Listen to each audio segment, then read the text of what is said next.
Penyesuaian tarif listrik merupakan kebijakan yang harus diambil oleh pemerintah. Ya, hal ini disebabkan karena beban biaya yang harus ditanggung PLN terus naik dan berdampak naiknya beban keuangan pemerintah.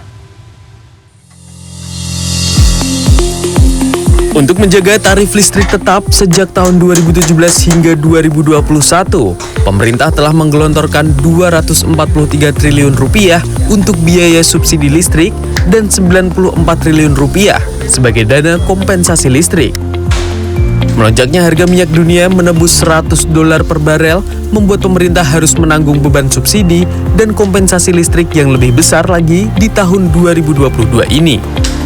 Oleh sebab itu, pemerintah harus melakukan penyesuaian tarif listrik menjadi Rp1.699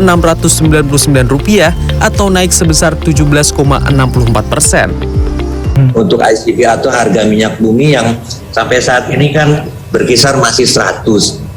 Dan ini sedikit banyak akan mempengaruhi apa yang kita sebut dengan BPP, Mas, biaya pokok penyediaan listrik yang menjadi dasar perhitungan tarif yang berlaku di PLN. Untuk menaikkan saat ini hanya di R2 dan R3 dan golongan pemerintah.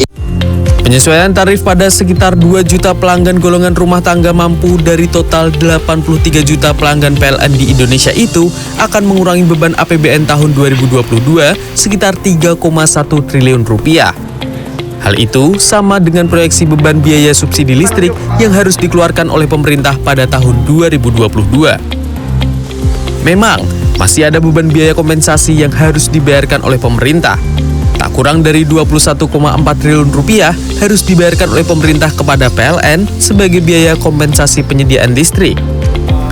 Tim Liputan CNN Indonesia.